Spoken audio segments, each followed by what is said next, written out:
John Slaby. He's been a long-time member of the gallery. He's been with the gallery for 20 years. And it's been about 3 years since his last solo show here. And during that time, he's been creating the paintings in this collection, which are exploring various aspects of aging and desire. And this new body of work is, well, it's just emotionally compelling, just as much as technically exquisite. I hope you've been enjoying these pieces, just looking at them. And now I'm going to turn you over to John so that he can tell you a little bit more about his inspiration and a little bit more about the work itself. Thank you.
Good evening.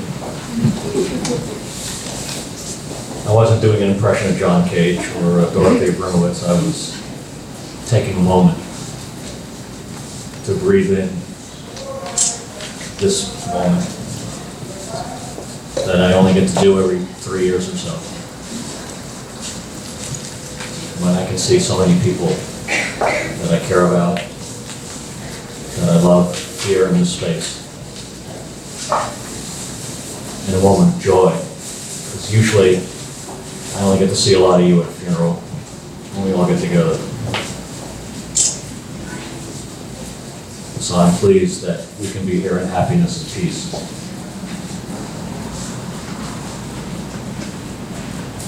And I think it's art that brought us here tonight, and the power of art that brings us together. So I'm grateful to Archway and the power of art. You may not have a drink with you, but I'm going to toast to art.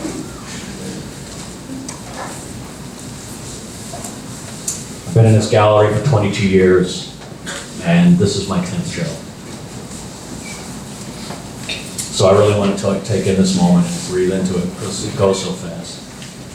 And I was at the Rothko today, and I even wrote on my hand, "Be present," so that I would be here and appreciate every moment of this night, because it means so much. And I hope you took a moment to read all the documentation that I have for the work, so you know what it's all about. So I don't want to go into that. I'm going to talk about something else, which, you wonder what that is, right? So I'm going to tell you what that is, but first I'm just going to show it.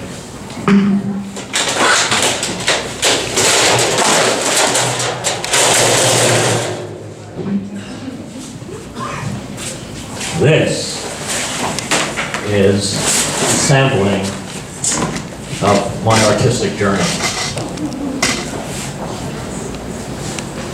This is a sample of 25 years of work. My lost children that at some time maybe was hanging in a gallery, this gallery most likely, and was not purchased, and was taken home, hung on a wall for a while, and then when the walls got full, they were put in a closet. When the closet got full, I'd go into that closet and I'd take these paintings out of their frames and reuse them. And on an ugly day, I would take them off of their stretcher bars and I would roll them up and they'd go into storage somewhere. And that process of taking them off of those frames is very heart-wrenching for me. Because it's not just painting canvas, it's weekends and days off and vacations spent in my studio working. And it's trips I didn't take, and friends I didn't visit, places I didn't go, because I wanted to be in my studio. And I dare say there's a good portion of an engineering career lying down here too. That's the way it goes. It's all time, energy, effort, money. And I can really let it get to me, or I can treat it like everything else in life. They're all lessons. They're all teaching me something if I'm willing to listen. And they all taught me something about my work. Like this one. This is a commissioned portrait. Don't look. This is a commissioned portrait where the client never accepted the piece. And, don't say, it taught me something very important. It taught me I'm not John Singer Sargent. And that's a good lesson, because I don't want to be John Singer Sargent, because John Singer Sargent wouldn't do this work. And this piece, this was painful. I tried to do this one about 10, 20 years ago, and it never made it out of the studio. It just didn't work for me. And it taught me not to stretch too far, stay within my limits. It taught me what my limit was. And this one, I tried some new technique of pouring paint and putting stains down. I spent months going on and on about it, and I wasn't sure it was a good painting, and I took it into a critique of people I really trust, and I said, is this a good painting? And they said, no.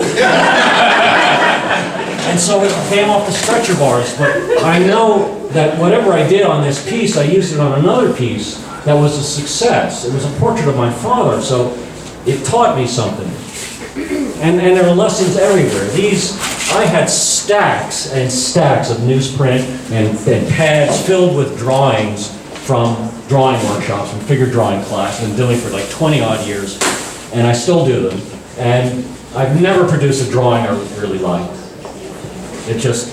But I don't let it get me down. I try not to, and it's a struggle when I come here and I do my drawings, because they are teaching me something about the figure. And some days when I come here in the morning and I do the drawing, and then in the afternoon I'll go home and I'll work on my figures, it actually comes a little easier to me because I did that work.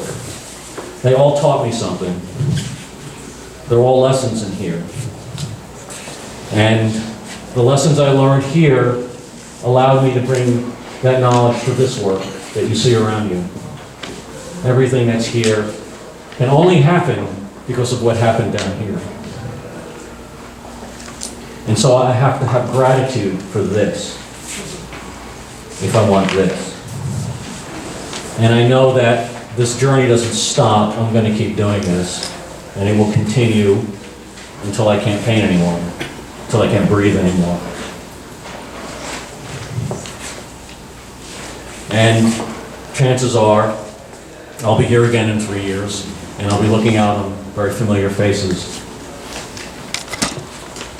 So I'm going to take one more minute to breathe into this moment, and I can look at all of you with that gratitude that we're all here tonight. And in 3 years you may come back when I have another show. And it might be that some of the work that's on the walls here will be in a similar pile in 3 years. No, you're not getting it. If some of this work ends up on this floor, it's a good thing. It's a good thing. Thank you.